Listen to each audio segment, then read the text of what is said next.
Electric flux क्या होता है, नंबर ऑफ फील्ड लाइंस जो एक ख़ास एरिया में, सपोज करें एक हमारे पास ये एरिया है, ठीक है, इसमें से जो number of field lines pass होंगी, ठीक है, जितनी फील्ड लाइंस पास होंगी हम उसको इलेक्ट्रिक फ्लक्स का नाम देते हैं। अब हम क्लास सपोज करते हैं कि हमारे पास एक सरफेस है, एक ऐसी सरफेस है जो क्लोज है, ठीक है, जो क्या है, बंद है, और उसके लिए हम एक स्फीयर ले लेते हैं, ठीक है, स्फीयर इस तरह की एक शेप ले लेते हैं। हम कहते हैं ये एक स्फीयर है और इसके सेंटर में, ठीक है, इधर हमारे पास एक चार्ज पड़ा हुआ है, ठीक है, और हम कहते हैं वो पॉजिटिव चार्ज है, ठीक है, नेगेटिव भी हो सकता है। अब हम कहते हैं एक चार्ज है यहाँ पे पड़ा हुआ है, ठीक है, और एक क्लोज्ड हमारे पास सरफेस है, और वो सरफेस कौन सी है, ये हम इसको कहते हैं ये हमारे पास एक स्फीयर है, ठीक है। अब ये स्फीयर है, इसके अंदर चार्ज पड़ा हुआ है, जब चार्ज पड़ा हुआ है तो मीन्स यहाँ से क्या होंगी, हमारे पास फील्ड लाइंस निकल रही होंगी चार्ज से, ठीक है, फील्ड लाइंस होंगी, इसने एक इलेक्ट्रिक फील्ड क्रिएट की होगी। अब जब इसकी फील्ड लाइंस होंगी तो इसका मतलब है यहाँ पे कोई ना कोई इलेक्ट्रिक फ्लक्स होगा। तो इस जो स्फीयर का इलेक्ट्रिक फ्लक्स है वो हमारे पास क्या है, वो आज हम फाइंड करेंगे, ठीक है। एक क्लोज सरफेस में जो चार्ज पड़ा हुआ है, क्लोज सरफेस के अंदर चार्ज पड़ा हुआ है, ये अब आपने याद रखना है, ठीक है, तो उसका हमारे पास इलेक्ट्रिक फ्लक्स क्या आएगा, ठीक है। पहले हम कहते हैं कि इलेक्ट्रिक फ्लक्स होता क्या है, तो इलेक्ट्रिक फ्लक्स क्या है कि number of field lines passing through a certain area is called electric flux. मतलब क्या होता है, ई डॉट ए क्या है, एरिया है, एक खास एरिया, और ई हमारे पास क्या है, इलेक्ट्रिक इंटेंसिटी, ठीक है। अब देखिए हमारे पास ये एक स्फीयर है, ठीक है, तो स्फीयर में एरिया हर जगह चेंज होगा, ठीक है, यहाँ पे कुछ होगा, तो हम क्या करते हैं इसकी जो सारी एरिया है, ठीक है, उसको छोटे छोटे पार्ट्स में, ठीक है, डिवाइड कर देते हैं, पैचेस में डिवाइड कर देते हैं। आप देख सकते हैं, आप ये छोटे छोटे हमने इसको एरिया में डिवाइड कर लिया है, ठीक है, सारा इसी तरह डिवाइड कर लेंगे, ठीक है, और इसके जो एरिया है उसको नेम दे देंगे, देखिए डेल A1, ठीक है, डेल क्या होता है, स्मॉल चेंज, ये डेल A2 हो जाएगा, और ये हमारे पास एरिया क्या हो जाएगा, डेल A3 हो जाएगा, एंड सो ऑन इसी तरह। और लास्ट वाला जो हमारे पास सपोज करें अगर ये वाला एरिया है तो ये क्या होगा, डेल AN हो जाएगा, ठीक है। तो ये हमारे पास इसका स्मॉल एरिया हमने कर लिया है। स्मॉल एरिया आप क्यों लिया है, इसलिए लिया है क्लास कि हमारे पास एक फ्लैट सरफेस हमें चाहिए, ठीक है, जिसमें से इलेक्ट्रिक फील्ड लाइंस पास हो रही हों, इस सारी की हम एक साथ नहीं कर सकते, इसलिए फ्लैट सरफेस के लिए हमने जो स्फीयर का एरिया था उसको स्मॉल पार्ट्स में, पैचेस में डिवाइड कर लिया है, ठीक है। अब इसकी इलेक्ट्रिक इंटेंसिटी क्या होगी, E1 हो गई है सपोज करें, ठीक है, इसकी क्या होगी, E2 हो गया, इसी तरह सो ऑन, और इसकी हमारे पास EN हो गई है इलेक्ट्रिक इंटेंसिटी, ठीक है। तो अब हम इसका अगर इलेक्ट्रिक फ्लक्स फाइंड करें तो हमारे पास जो इलेक्ट्रिक फ्लक्स सपोज करें हमारे पास ये जो एरिया है, ठीक है, डेल A1 का जो ये वाला हमारे पास एरिया है, इसका इलेक्ट्रिक फ्लक्स क्या आएगा, तो हमारे पास इलेक्ट्रिक फ्लक्स जो फर्स्ट एरिया है उसका क्या आ जाएगा, φE1 इज इक्वल टू हमारे पास आ जाएगा E1 डॉट डेल A1, ठीक है।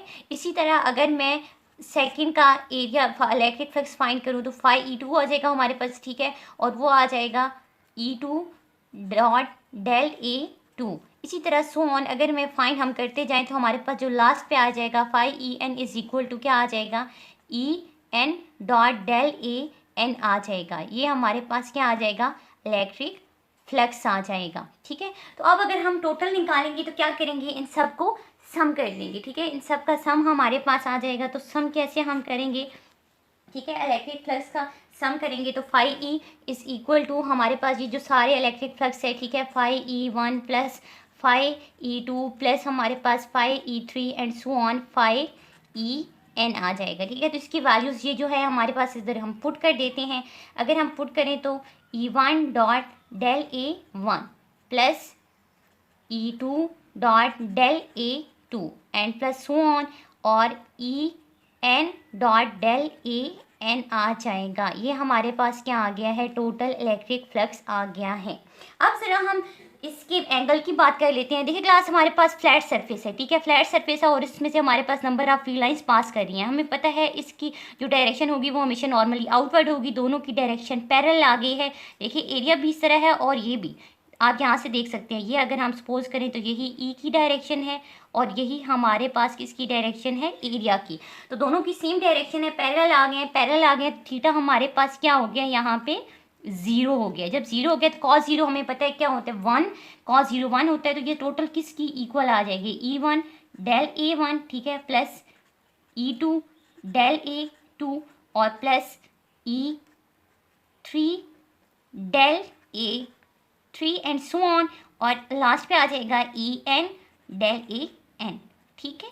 तो ये हमारे पास टोटल क्या आ गया है, एरिया आ गया है। सॉरी, अब ये हमारे पास वेक्टर फॉर्म नहीं आ गई, ये मैग्नीट्यूड आ गया, ठीक है। तो अब हमारे पास ये वैल्यूज़ आ गई हैं।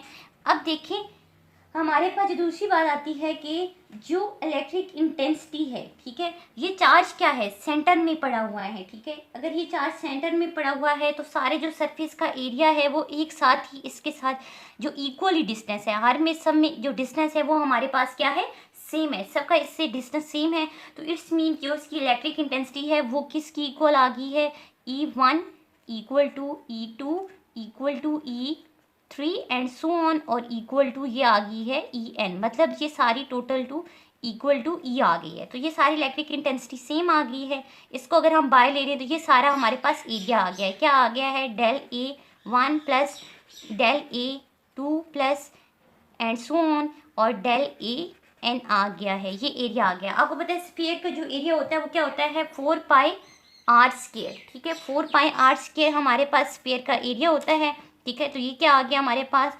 4πr², ठीक है। ये किसका एरिया है हमारे पास, स्फीयर का। अब इलेक्ट्रिक इंटेंसिटी को हम फाइंड कर चुके हैं, क्या होती है हमारे पास, जो भी फोर्स है, ठीक है, इलेक्ट्रिक फोर्स है, ठीक है, किसके साथ जो टेस्ट चार्ज हमारे पास पड़ा है उसकी रेशो जो होती है वो हमारे पास इलेक्ट्रिक इंटेंसिटी होती है। तो ये हमारे पास क्या आ जाएगी, 1/4πε0 Q/r², ठीक है। ये हमारे पास आ गया। अब आप देख सकते हैं r² से कैंसिल, 4π से कैंसिल, तो टोटल हमारे पास जो इलेक्ट्रिक फ्लक्स की वैल्यू आएगी वो क्या आ गई है, Q/ε0 आ गई है, ठीक है। Q/ε0 हमारे पास इसकी वैल्यू आ गई है, ठीक है। अब आप देख सकते हैं कि हमारे पास जो ये वैल्यू आई है, Q क्या है, हमारे पास चार्ज है, ε0 क्या है, परमिटिविटी या फ्री स्पेस है, किसी भी मीडियम का एक फैक्टर है। तो इट्स मीन इलेक्ट्रिक फ्लक्स जो होता है वो मीडियम पे डिपेंड नहीं करता। आप स्फीयर ले रहे हो, आप कोई और शेप ले रहे हो, ये ऐसी कोई शेप ले रहे हो, ठीक है, कोई भी शेप ले रहे हो, इससे आपको फ़र्क, हमें इलेक्ट्रिक फ्लक्स को फ़र्क नहीं पड़ता। इलेक्ट्रिक फ्लक्स किस पे डिपेंड करता है, चार्ज पे डिपेंड करता है। आप कौन सा चार्ज यूज़ कर रहे हो, उसकी वैल्यू क्या है। सेकेंड, मीडियम कौन सा यूज़ कर रहे हो, कौन सा मीडियम है, वो एयर है, ठीक है, वो वाटर है, वो फ्री स्पेस है। तो इट्स डिपेंड, मीडियम पे डिपेंड करता है एंड चार्ज पे डिपेंड करता है, ठीक है। और जो सरफेस होती है कि आप कौन सी शेप है उस मीडियम की, तो उस पर डिपेंड नहीं करता, ठीक है।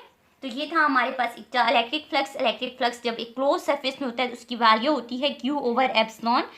Q जो चार्ज उस क्लोज सरफेस में पड़ा हुआ है, और सेकंड क्या है कि उसका जो फैक्टर है ε0, परमिटिविटी या फ्री स्पेस या रिलेटिव परमिटिविटी, तो इस पर डिपेंड करता है इलेक्ट्रिक फ्लक्स। ये वैल्यू आ गई है इलेक्ट्रिक फ्लक्स की थ्रू अ क्लोज सरफेस।